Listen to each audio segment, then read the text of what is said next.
I would like to take the pleasure of thanking Bilsart and Derya Yücel for inviting us over. John's work, Western Flag, has been exhibited in Mardin Bienali, and his recent work, Flag, Nile, is still exhibited at Bilsart. So we will be talking about those works and the production conception of John today. So welcome you all, and welcome John. Thank you very much.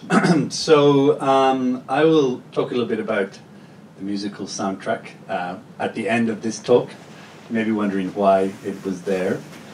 But I'm going to talk for 30 minutes about the work. I'm going to talk about Dust Storm. I'm going to talk about Solar Reserve. I'm going to talk about Flag, which is in Bilsart around the corner.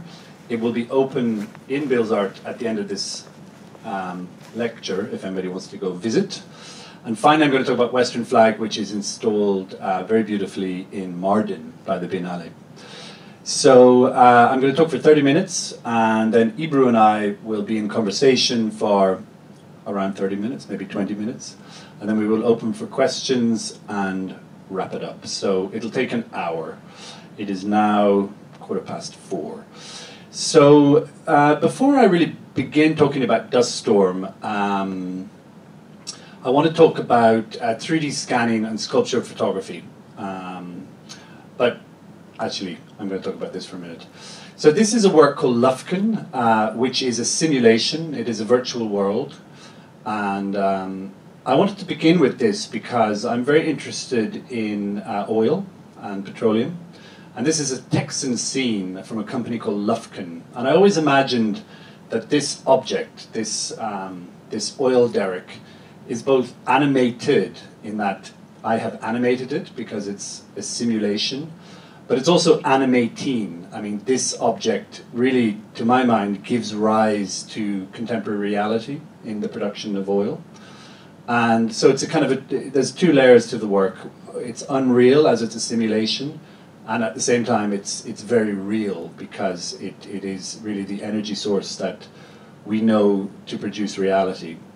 So I'm going to talk a lot about how these works are made and talk in detail about 4 of them. But before I do that, I want to rewind to the mid-90s, to 1994, which is also one of the points at which computing really had a big influence on music. And for the first time today, I wanted to begin the lecture by playing some electronic music because I work with the same methods and methodologies as people producing electronic music. But really in 1994, I came across 3D scanning, and a little bit later, 2001, came across game engines. But what is a 3D scan? This is my friend Mary in Oxford. I was an undergraduate in Oxford University, and I requested a local company would make a scan of her, which you can see happening here. And what you get is a kind of a cast. It's sort of a 3-dimensional cast of her head. If you lay the photographic surface back onto that cast, you get what I thought of at that time as a sculptural photograph, an image which is 2-dimensional. You can turn it in space and look at it from all sides. This is a still from 1998 from that experiment. And that object is made up not of pixels. I mean, if you think of the image as a 2-dimensional form, this is a photographic representation which is 3-dimensional. And the 3 dimensions are made from what are called polygons. You can see them here, triangular objects which make up a 3-dimensional representation of space, or object in this case. So really, one of the first things that I thought about as a young art student in 1995-96 was if the 2-dimensional pixel becomes a 3-dimensional polygon, what does that do to the history of photography on the one hand?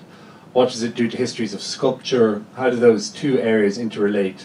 And in time, I began to think much more about issues of theatre and world making when I moved these pieces into the game engine. But what is a simulation engine, or what is a game engine? This is not, widely known. Some of you may know about this, but I will refer to it here. So fundamentally, the simulation engine originally derived from military research, and this is a political incident in 1964 where the American president Lyndon B. Johnson is using a sandbox simulation to map war strategy or crisis strategy. Heading into the 60s and 70s, you have the digitization of these kinds of models, the modeling of reality to assist in decision making. And in particular for subjects like flight simulation. So this is a flight simulator from 1976. Jump forward to the 2000s and you have hyper-realistic war games. This is Arma, which is a multiplayer world, which really kind of broke boundaries in terms of the scale of the world in which these characters behave. And also a collapsing of entertainment space with what is historically military simulation space. These areas bled into each other, and you had this effectively kind of military industrial entertainment complex emerging, remembering that the game industry now dwarfs both the cinema and music industry combined. So what are the conditions of the game engine? Fundamentally, the game engine is not a record, it's not a film, it's not a video, it's never been lens-based, it's not a record using a lens. It's an instruction, so fundamentally it's programming. There is no timeline. It's a set of instructions that can unfold in any sort of way you wish. So it's non-linear, it doesn't have to run in one path as cinema does. Cinema is a story, it starts and ends. And on that basis, cinema also has a duration. It can be 30 minutes, 20 minutes, 5 seconds, whatever you wish. But a game engine is a piece of software which produces, it's a sort of a world, and it produces a reality which has no duration. The works that I produce have a duration of 1 year. They're annual simulations, which I'll talk about. Fundamentally, in the game engine, the software produces a flow of images 60, 70, 80 times a second, and you see that as moving image, and then they're immediately discarded. So if you go to Bilsart and see flag in Bilsart, what you see, you will not see again, because it's a consistently self-generating algorithm. So your real record of that scene is your memory of it, the public's memory of it. So the first work I'm going to talk about is called Dust Storm Dalhart from 2007, which is an important early work for me. And it began with a single image of a dust storm in America in the 1930s. This is actually 1935, April 15th, 1935. And this is one of the most devastating storms of what was called the Dust Bowl in America. And the Dust Bowl, I'm interested in the Dust Bowl because, primarily because of this. This is 1901, the Lucas Gusher, which was the first major oil strike in world history, which I will talk about in more detail later. But 1901, you had a new technology to allow oil to be extracted, and more oil flowed from this particular pump than had flowed from, were flowing from all the other oil wells in America combined. So this was this phenomenal energy source that sprang from the ground in 1901. This is 1902. So you get a sense of the power of this new material of oil, which emerged to really, in a sense, forge modernity. But one of the first effects of the Great Strike in Spindletop was the internal combustion engine came to life. And post the First World War, where the great Russian breadbasket, the grain-producing areas of Russia were destroyed or knocked out, America experienced a grain boom where between 1920 and 1930, that 10-year period, 100 million acres of the American Midwest were plowed using petroleum-driven tractors. Remember, before the 1910s, they didn't exist. You would plow the land with animals, or maybe with steam-driven tractors. But so between the 20s and the 30s, you had the greatest single ecological destruction, the single greatest ecocide of one ecology, a grassland ecology. And by the 1930s, the result of taking the cover off the landscape, taking the grass off the landscape through ploughing, were storms such as this. This is, again, Black Sunday. This is one of those black blizzards, these great dust storms which stripped the landscape of all soil and left behind a semi-desert. And as I said, this is still really the greatest single ecological destruction in human history. So this is a photograph from the 30s, which looks like a war scene, but it's actually just people dealing with dust in Middle America, following the great plow-up to provide grain to the grain boom, the price boom, which occurred post the First World War. So in 2006, I decided to make a work in response, and I wanted to make what I describe as a social sculpture, where the storm would be remade as a virtual object. This is a working drawing, photographic sketch, and this is the landscape as it is now. So this is Texas as it is now, and this is a storm from the 1930s. And these are all drawings in preparation for making the work. And to make any of my works, I must go to the place. This is Dalhart in Texas, where the storm occurred, and photograph everything in 3 dimensions, as you can see here. And interviewing people who'd experienced the Dust Bowl and that kind of thing. This is actually that scene from Google Earth. In 2006, Google Earth was brand new, which is funny to remember now, but it didn't exist before 2006. And so I was able to use it to get a sense of the tonality and colors of the landscape. This is Grice Farm, on which I based the work. And I also did not have any moving image of this storm, so I turned to the internet, as I often do, and discovered this extraordinary sandstorm blowing into an American army base in Iraq, which gave me not only the sort of manner in which these storms operate, but gave me a moving image as well. Check this out. This is unreal. This is a good soundtrack. Look at this. Look at this. It is unreal. And we're about to get crushed. We are about to get crushed. Biz is about to go goodbye. Look at the vertical extent. Something out of the Mummy. What are we gonna do? I know. Oh, it's about to go. The eternal question, what are we going to do? So that was an American soldier in an army base in Iraq, videoing and publishing a dust storm rolling into his base, and it provided just a real start point for us to remake a dust storm from the 30s. So this is my virtual world, my representation of that world in progress, where we're building the landscape as a type of a stage, as you can see here. Everything on the landscape we remake, all the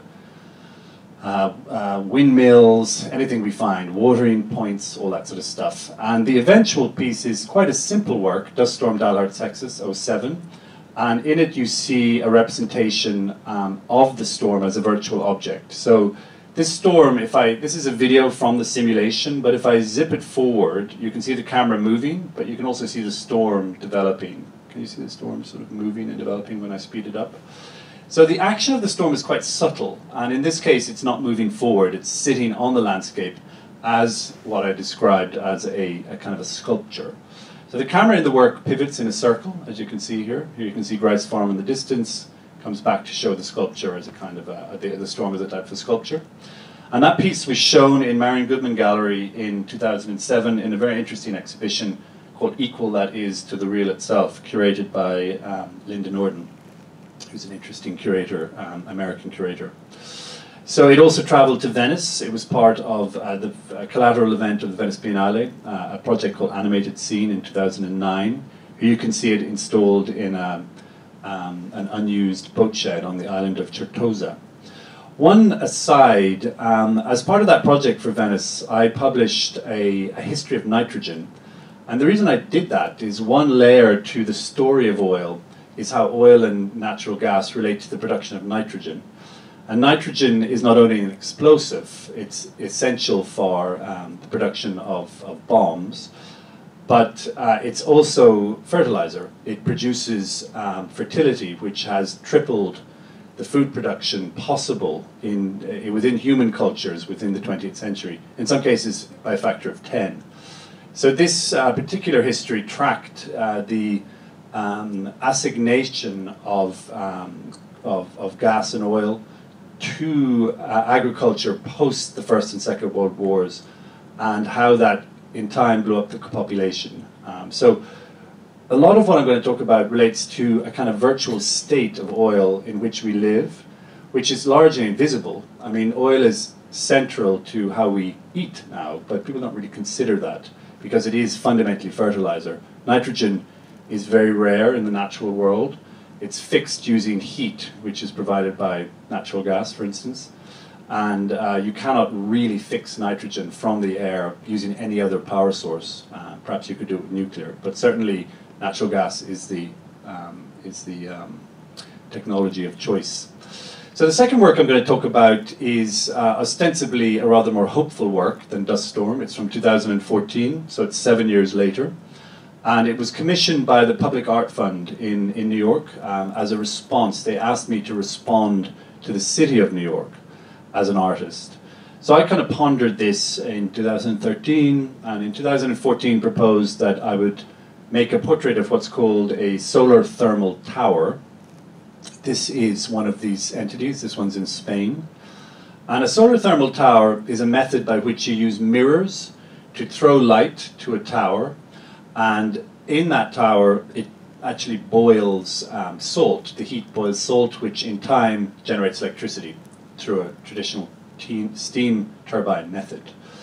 But I was interested in this facility because really the symbol for the sun, which is a spiral, is one of the most ancient symbols we know. Another symbol from the sun, going back to the Egyptians, is a cross bisected by a circle, which in time informed the Christian cross and other religious iconography. So I was interested in how at the tail end of the oil age, coming out of the 20th century, these extraordinary solar devices began to crop up on the world landscape, in particular on the American landscape. And to my mind acknowledged the primary nature of the sun as the ultimate power source on Earth, you know, the great kind of defining power source of our lives. And there is this strange kind of semi-mythic quality to these devices. They almost look like ancient landforms.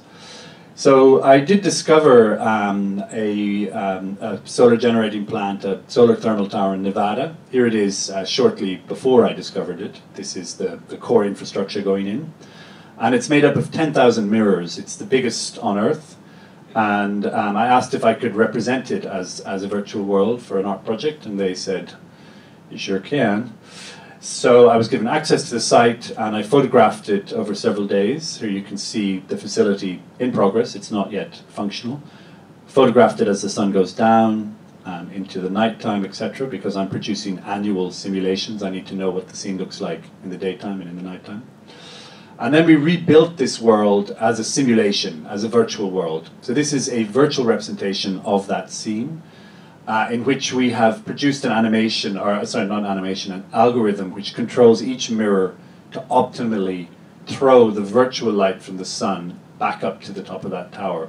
So we sort of mimicked the original systems that we found, and produced this simulation which behaves exactly as the original did and looks actually very similar. This is my finished simulation, a screen grab from the virtual world that I produced. And these are further screen grabs. The camera in the work travels from the ground, as you can see here, up into the air, until finally you see the entire solar disk from orbit, basically, and then it travels back down. That process of the camera moving from the ground to the air takes 30 minutes, and 30 minutes to come back down. So it basically, over the day, forms a sort of a solar clock. So this is a video from the simulation. If I was to show you the actual simulation, I would need a powerful computer here to execute it. So I print videos from the simulation, which allows me to show you this in a lecture. But I would not show the work in this way, because this is just 30 seconds from a work that's 365 days long in its duration, so it wouldn't be an accurate way to show it. But here you can see the camera moving up into space. We strip the logic for the camera from a conch shell, from the flow of a conch shell. So as you can see, it turns as it moves up in a spiral, and then finally you get to see the great solar disk of the work before it then travels back down to the landscape. So I always considered that solar scene to be a kind of an apparition, because fundamentally it is a petroleum reality. I mean, it costs $3 billion to make. It took 10 years to build. It's 10,000 mirrors, each one larger than this room, the floor area of this room. It's an extraordinarily resource-heavy entity, and yet it powers 70,000 homes. If you can imagine how many solar reserves you would need to energize LA, you get a sense of it's as much a device, a hopeful device, as it is a practical device to the needs of, early 21st century life. So when I was considering where to put it in New York, I was offered the Lincoln Center. That's the Metropolitan Opera in behind. And I proposed a frameless LED wall. I didn't want to make a distinction between the real around this intervention and the virtual in the middle. So we got to do it after much negotiation, and this is a photograph of the installation showing a frameless LED wall at the Lincoln Center with the camera at the full extent of its travel. This is about halfway up with a figure for scale on the right-hand side. So this was, again, around about the size of the mirrors that make up that facility. Here, it's still very bright in Nevada because it's on the far coast, and these works are locked to the local time that they respond to. And the sun is beginning to go down in New York. Finally, the sun is down in New York. It's still bright in Nevada. And after some time, they align. So dusk falls in Nevada, and also it's night in New York. And then eventually, it's night in both places. So this is the scene at night, once the Lincoln Center has emptied out and everybody's gone home. So actually, one of the best ways to represent these kind of works is through video. So this is an architectural video of that installation, which I commissioned. And it gives a sense of a slightly uncanny quality to the intervention. It sits in the scene without a frame, which is a technique that I designed with my exhibition designer. And it also gives a sense of the public's relationship to the work, which is really primarily as a sort of selfie magnet. It's a nice way to experience the installation now that it has come down in 2015. Here we go. So that work, once it came down from the Lincoln Center, was acquired by the Museum of Modern Art in New York. And in July, it has been gifted to Los Angeles County Museum of Art and will open there July 21st, also as an LED wall.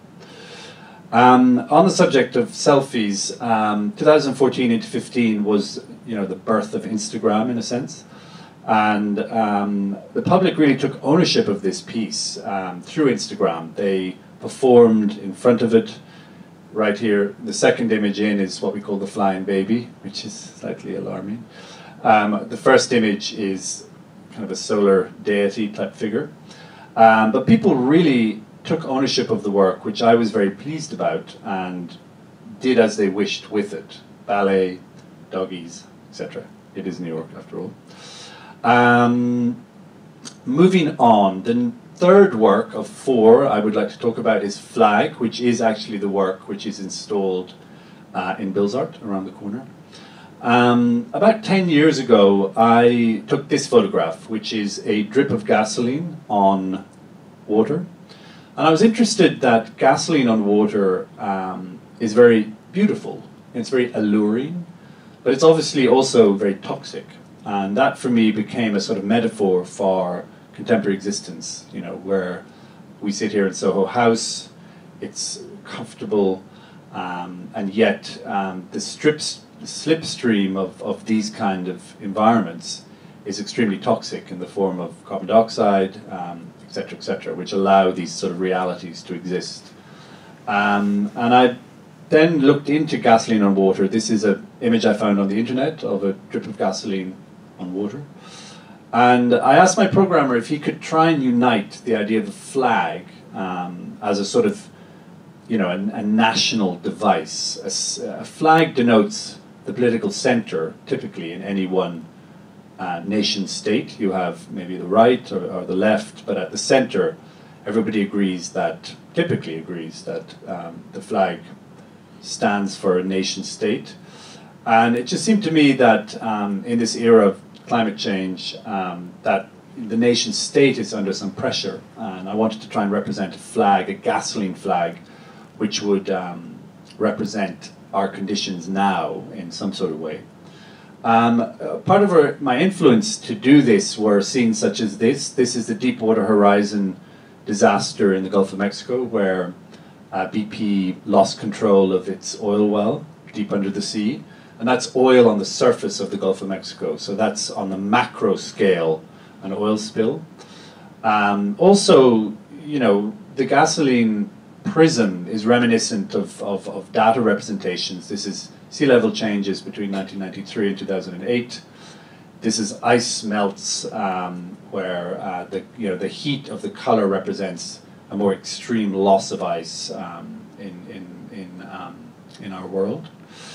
So how did we do it? My programmer, Helmut Bressler, I come from a background in sculpture through an MFA in art and a Master of Computer Science. So I have 3 backgrounds, but fundamentally grew out from an art school background and then had to enter computer science really to make what I wanted to make, which I can talk to Ebru about maybe a little bit later. But we often rest on existing solutions. So somebody in physics had produced an algorithm which represented what's called a thin film interference. So you've got virtual light coming in, travels out, but it's been broken into the prism of which it is made. So this was what my programmer would come up with. He came back, he said, well, you know, this is a patch of gasoline and water. If we undulate the waves, it'll look a little bit flag-like. What do you think? And I said, great, let's use it.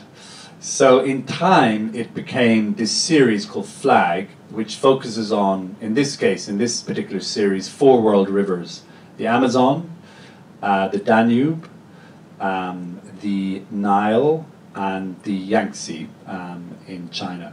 So those are the great continental rivers, the Asian, African, American, European great rivers. So, and here you can see the Yangtze, which is a river which carries a lot of mud in its water. So it's got a very opaque color, like brownish color. And this is one of the 4 flags. The one that is here in Bilsart is the Nile, and you can go and see that yourself. The works often exist in the world as objects. And the reason I do this is because as an object you can embed a computer and a screen in an artist's frame. And these works are very well suited to the public domain because they never are the same. The sun rises, the sun goes down, night falls, they're constantly changing. And I'm very interested to make these sort of sealed systems which allow these works to sit seamlessly in the world, in the public domain. And I'm pretty promiscuous about the public domain. I mean, it can be a private home, many people will see it in that setting. It can be an office, it could be a bar, it could be out on the street. But I'm just very committed to the works being experienced over time by a public. So I do try and facilitate that through these kinds of objects. Another way in which this work was shown was the commissioners who were Galway International Arts Festival in Ireland asked me to produce those 4 works, or to produce something, and I produced those 4 works. And to house those 4 works, I produced what I call a solar pavilion, which is actually larch, which has been burnt. It's an ancient Japanese method to preserve wood. And we produced this box with 4 doors to form a cross. And when you stepped in, across each corner were one of these flags as an object. So this is the Yangtze, I think that's the Nile. And here you have them across the corner of that room, as you can see. And as I said, the Nile is in Bilsart right now. Okay, so the final work, which is really the major work that's currently showing in Turkey, and it is in Mardin in the Biennale at the moment. So I'm going to talk a little bit more in depth about this piece. I'd have to speed up actually. It's for 5 minutes longer. It was commissioned by Channel 4 in 2016, and it was broadcast on television in 2017 across the UK. And once again, the origin of that piece, titled Western Flag, was this scene. This is the Lucas Gusher in Texas in 1901, which you remember from the dust storm. And again, this is 1902, just to give a sense of really how powerful this discovery was, transformatively powerful. And I always think of the scenes as a bit like the later oil cities, the Chicagos, the New Yorks, onto the Dubais, with their multiple high-rises. This scene from 1902 is reminiscent of that extraordinary explosion of human expansion and endeavour in the 20th century. That's Spindletop now, empty, abandoned, profoundly damaged.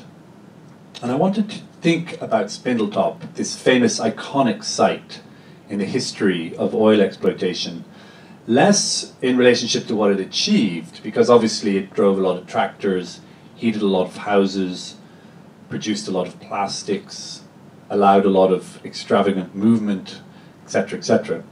But one of the things I really wanted to think about in relationship to the legacy of this site was what it left behind. And of course what Spindletop left behind was vast quantities of carbon dioxide. And carbon dioxide released from Spindletop in the tens of thousands of tons, and millions of tons, is invisible. It doesn't have an image. Carbon dioxide has no political image because it is invisible.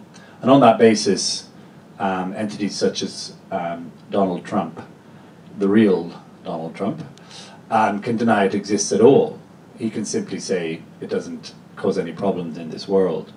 So I wanted to try and give carbon dioxide an image. And so one of the ways to try and do that was to use this idea of the political representation as denoted by a flag and take ownership of it as an artist. So to make any work, as I have said already, I traveled to the site. This is me in Spindletop. As I said, it's a post-oil site. The oil is largely exhausted. The landscape collapsed as they had taken so much oil out, and it was flooded by the Gulf of Mexico. They then resolved that, but the landscape's pretty damaged. You do have these wonderful ancient oil pumps, which are all rusted, which sort of grind away, pumping out a mixture of oil and seawater, because the flooding also flooded the oil caverns, which lie under this site. And for me, if there's one symbol for the end of the oil age, it's this rusted, exhausted oil pump grinding away in Texas. So as you can see all these artifacts on the landscape, I photographed them. We took 5, 6, maybe 10,000 pictures, me and my team. And we also hired a company to do a drone survey,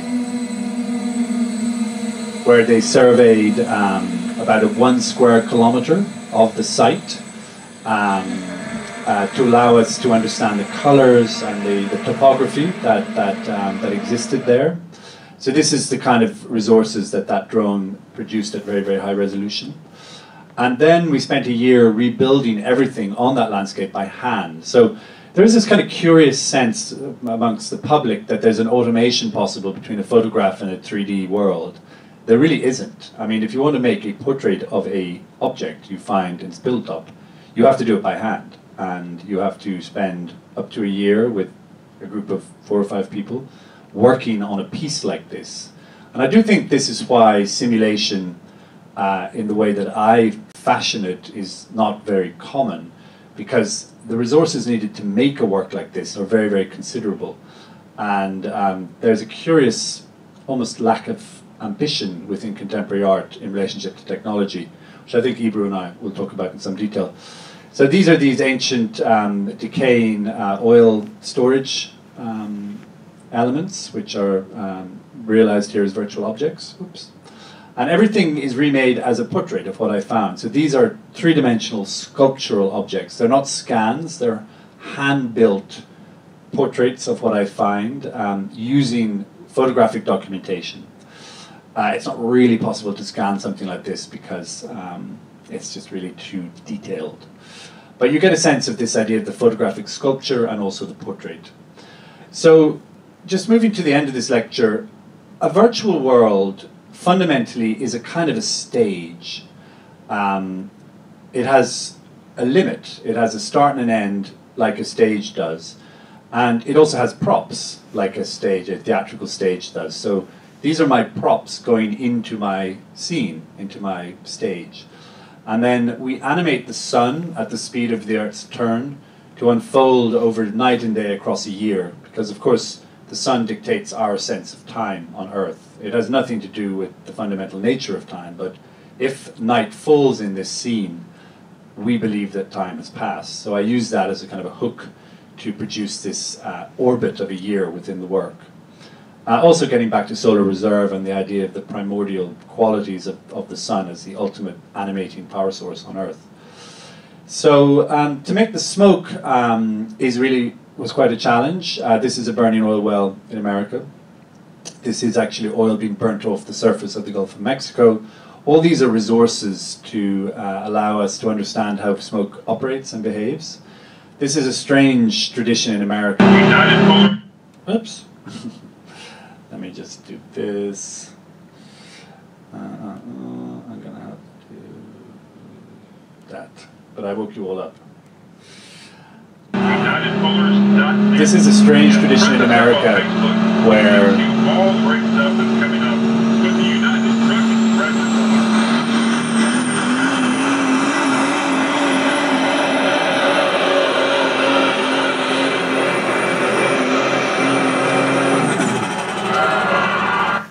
trucks pull tractors.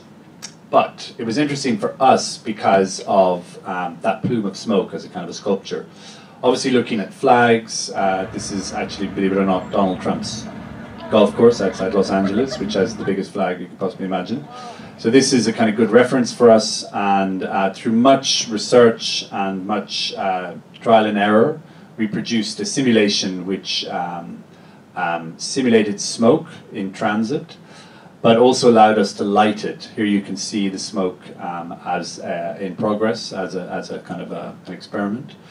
And eventually, 6-8 months later, this is an early smoke flag, which is a little bit too expressive. And this is the final piece, which is currently installed in Mardin. So this is a flag of smoke, which is informed by these various different algorithmic systems which lay under the surface. So here you can see the sun going down on the scene, and here you can see night has fallen on the scene, which is very dark here. It's less dark on my screen. That is actually the TV intervention, but I'm not going to show that because I don't have enough time. But it was installed, it was broadcast on television across the UK, seen by about 10 million people. And it was also installed at Somerset House as an LED wall, a massive LED wall, which you can see here. I'm very motivated to put these works in the public domain. I mean, I suppose Somerset House in London is semi-public. But it really was a very beautiful way to experience the work. And what's nice about an LED wall is that it's robust. The public can approach it, as you can see here. And often what you would see is the public would actually enter the scene and walk straight up to it and lay their hands on it. I think you see that here. And one of the nice things about the public doing that is that they actually implicate themselves in the scene. They basically join the scene. You can see two figures on the bottom right-hand side. Actually, this projection is much darker on my screen, but you can see two people sort of entering the scene, which actually I thought was a very interesting dynamic. Here, again, you see members of the public at night coming into Somerset House and effectively joining this world. So, as before, obviously Instagram has grown a lot since 2014, but the public really took ownership of Western Flag in London. This is somebody taking it as his own, very own flag. It was also posted tens, if not hundreds of millions of times across Facebook. This is one post from an entity called Street Art News, where it was seen by 6 million people and shared by 64,000 people. So it really took on a life of its own online. And finally, I was invited by Mardin to bring it to that area, to a historic military headquarters there, which I was very excited to do. And this is installation in progress. And this is the eventual installation, which is in Mardin now, which was a very beautiful piece of work from the Biennale, supported actually by a local entity here, Borisan, which very kindly lent projectors and computers and such like. Otherwise, I think it would have been much more difficult. But it really is a very special moment for me, and I think the context, which I will talk with Ebru about, is also very important. And once again, the public, with no instruction from me, took ownership of this piece and, you know, in a sense, refashioned it as their own flag for the now. But I think everybody's favorite moment, 1 minute, I don't want to deafen you again. Everybody's favorite moment might actually, might be this one, where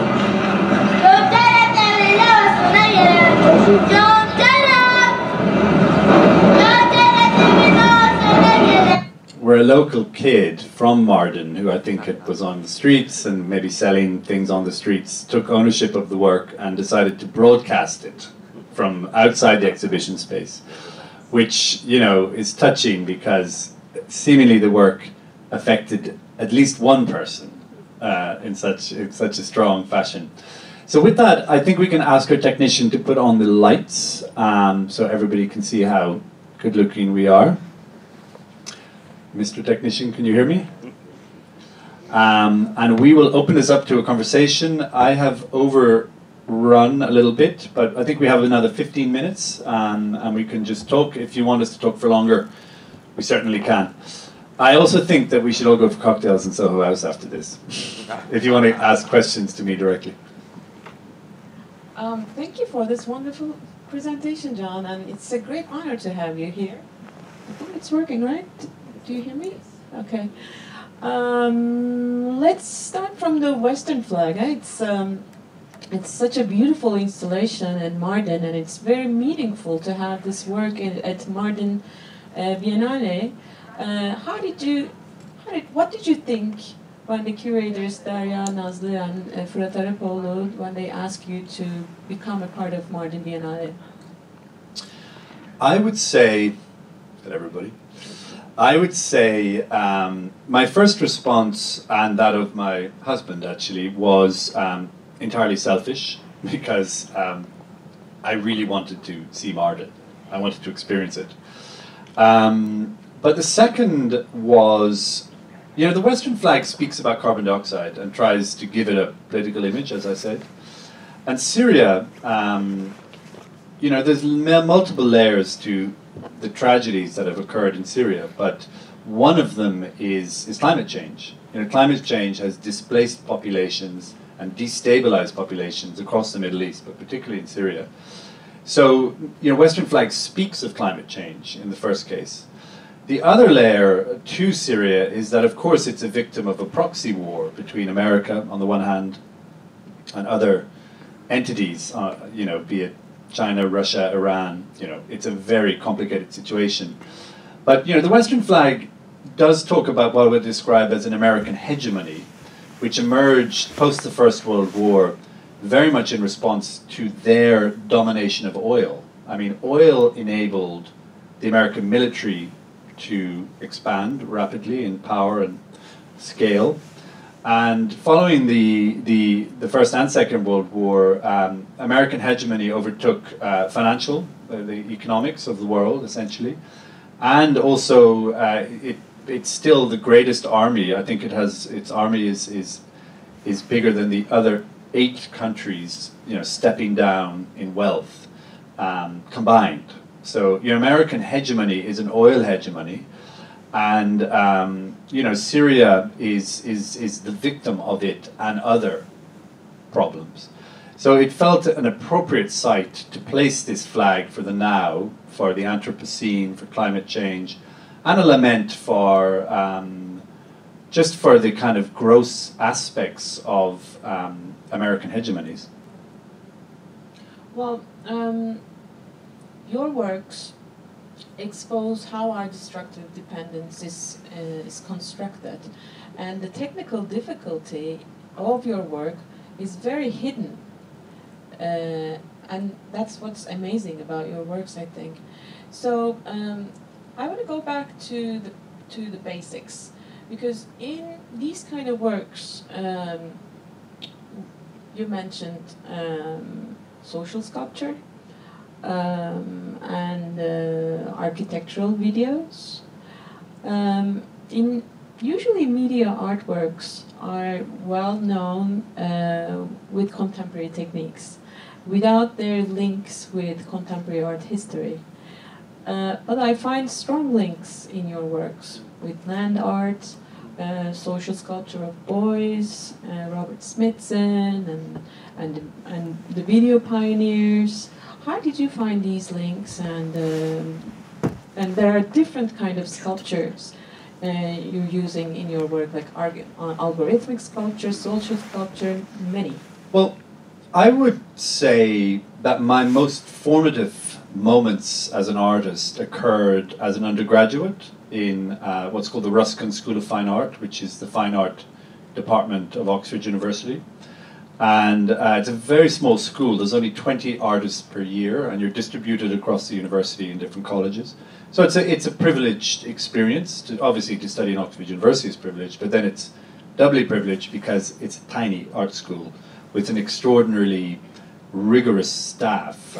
Stuart Morgan, the founding editor of Frieze, headed up the art history department.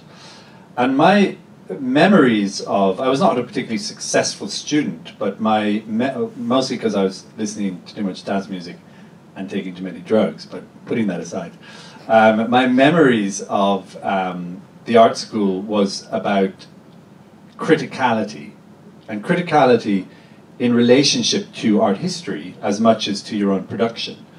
You know, you would show a work to a tutor, and they would say, you know, do you know the work of Bruce Nauman? And you would say, at 18, I have no idea who that person is. And they would go and have to find out who it was in the library. It was before the internet, in 1994. Actually, 1994 is a funny year for technology. A lot pivoted at that time. But so, as an artist, I emerged in this crucible of kind of criticism at undergraduate level. And that is the sort of strata on which I stand even today, you know, that criticality about one's own work. Talking about media art, which is a term which I find difficult, because I make contemporary art, I just make art, actually. I do point to a problem which I a little bit link with MIT in America.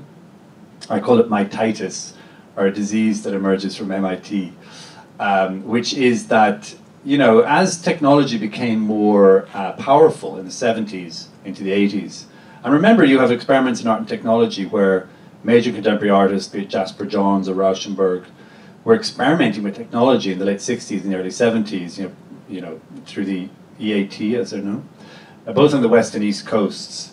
Suddenly that stopped, and I don't quite understand the dynamic of that, but I do think that computer scientists in sites like MIT were given art spaces, and they produced work which was profoundly disconnected from histories of art, or even knowledge of art. And, you know, the contemporary art world at that time turned up and basically left for 30 years. I mean, contemporary art world still is only glancingly dealing with computing, which is extraordinary given how powerful computing is in the world. So really, to make my work, I had to go to art school, and then go through a computer science environment, and eventually assemble a team to produce work like this. But it's certainly embedded in art history, you know, because that's where I'm from. Your work demonstrates the hidden operations of military, industrial, media, entertainment network. And I find it critical to call all of these pieces as boundary objects. Because, as you were referring to Donald Trump, he was, okay, climate change is a scientific controversy, and the politician makes a statement about the climate change, about the scientific controversy. That affects the funding, of course. And you're displaying how these decisions are actually made, and you're provoking these critical questions within the audience engagement with your work. Well, I don't think climate change is a scientific controversy. I think it's a fact. But it is politically inconvenient because politicians like to enable their constituents to consume, and on the basis of their consumption to reap the benefits politically of that. You know, this idea of sort of, you know, pork barrel or graft or these things, has a strong environmental component because, you know, when everybody talks about, you know, world peace, the question is, what would you sacrifice for that? Would you sacrifice any mobility, any comfort, the ability to consume food of any sort or type at any time of the year, etc., etc.? Would you sacrifice any economic well-being? Would you sacrifice anything for world peace? And typically the answer is, I actually wouldn't sacrifice anything. But thanks for asking me. You know, that is really the dynamic. And on that basis, I would expect that we will consume and burn all the oil that's available. I just can't imagine any situation where the public will not consume this superpower. So this is a flag, it's a mourning flag as well. I mean, we've lost 50% of biodiversity on Earth since the 1950s. And that's a die-off that we're aware of but don't really care about.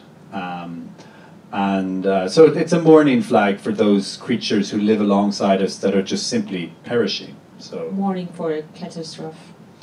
Yeah, I mean, in a sense, the city is a good metaphor for the human because there's no animals in the city. I mean, there's a few cats, you know, and there's us and our pleasures. So we don't really care about the natural world in a real sense. Is that why you respond to that invitation from New York with solar? Yeah, I mean, New York wanted, you know, the public were all excited about Solar Reserve because it was a hopeful symbol in the middle of New York about sustainability. But for me, I really wanted it to exist there as a sort of an apparition. And that was only kind of lightly understood. And I didn't really emphasize it too extensively. But it is a virtual world. I mean, that's what it is. I mean, it doesn't exist, you know, in and of itself. It is a piece of software. That looks like an anarchist flag to me. An anarchist flag?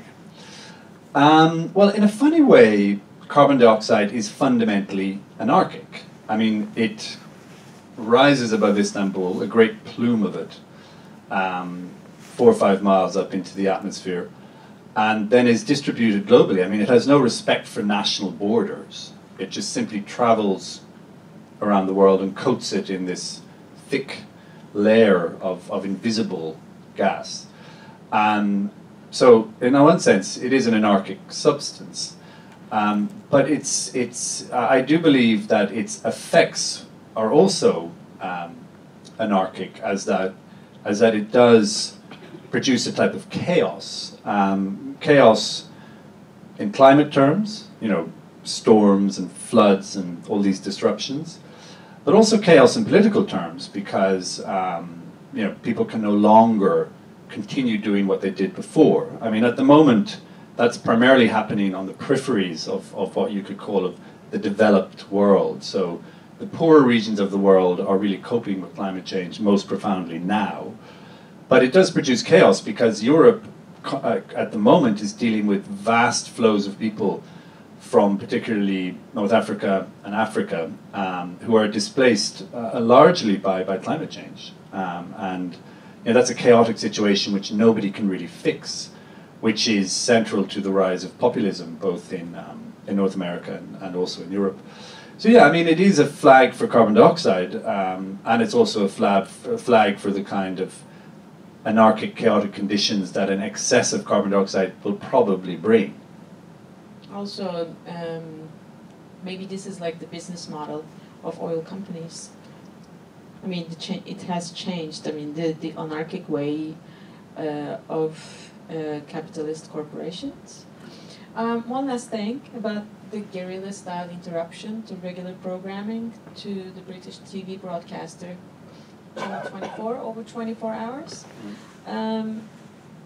You made a life hack, right? Sure, yeah. Why? I can show it to you actually, just very briefly. Did you know that?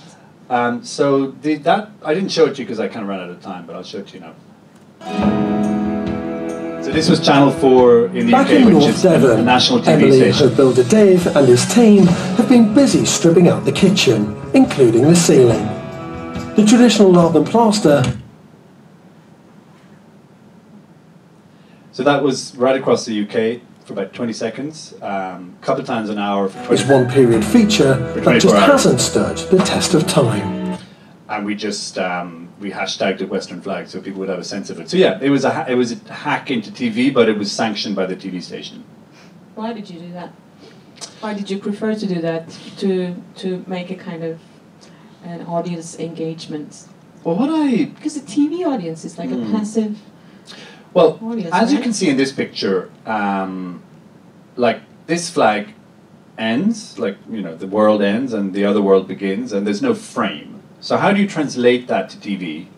You don't make an announcement. You just go straight from the flow of TV to something else, and then again. So that is my idea of a not framing. An announcement would be a frame.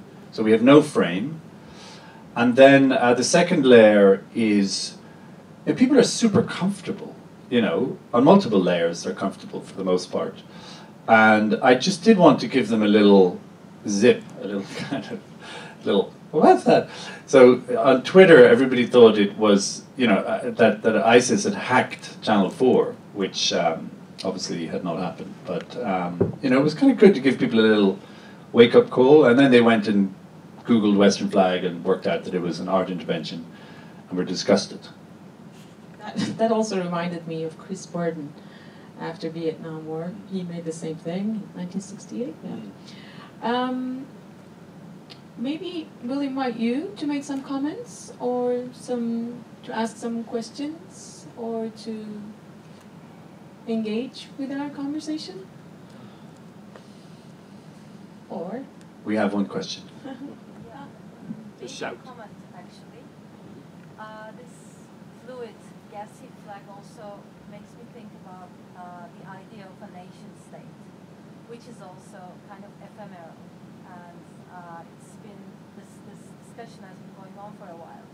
Like, do we still need nation states, and are they stable? No, the borders are unstable, and one nation state sovereignty is so expensive to sustain these days, and its effect is on the entire globe. It's a very interesting observation. The project that I showed in Borisand Contemporary was called Exercise, and it is a series which related to these activities at the borders of our perception, in a sense, but also at the physical borders of the developed world, which is the kind of ceaseless, never-ending readiness of the world's armies. They're perpetually exercising in sites like Djibouti, for instance, in Africa. And that is enormously energy intensive, but what we don't understand is that, what people, the public don't broadly understand is that these kind of lives can exist here because of these activities which occur at the peripheries. So that whole series talked about that, as I think you probably know. But I hadn't really linked it to these gasoline flags as a kind of amorphic energy scene which is constantly changing. I'm worried we're running over time. Do we take maybe one more question, and then I will take further questions in the bar? I think that's a good idea. So, thank you very much. Thank you. Thank you.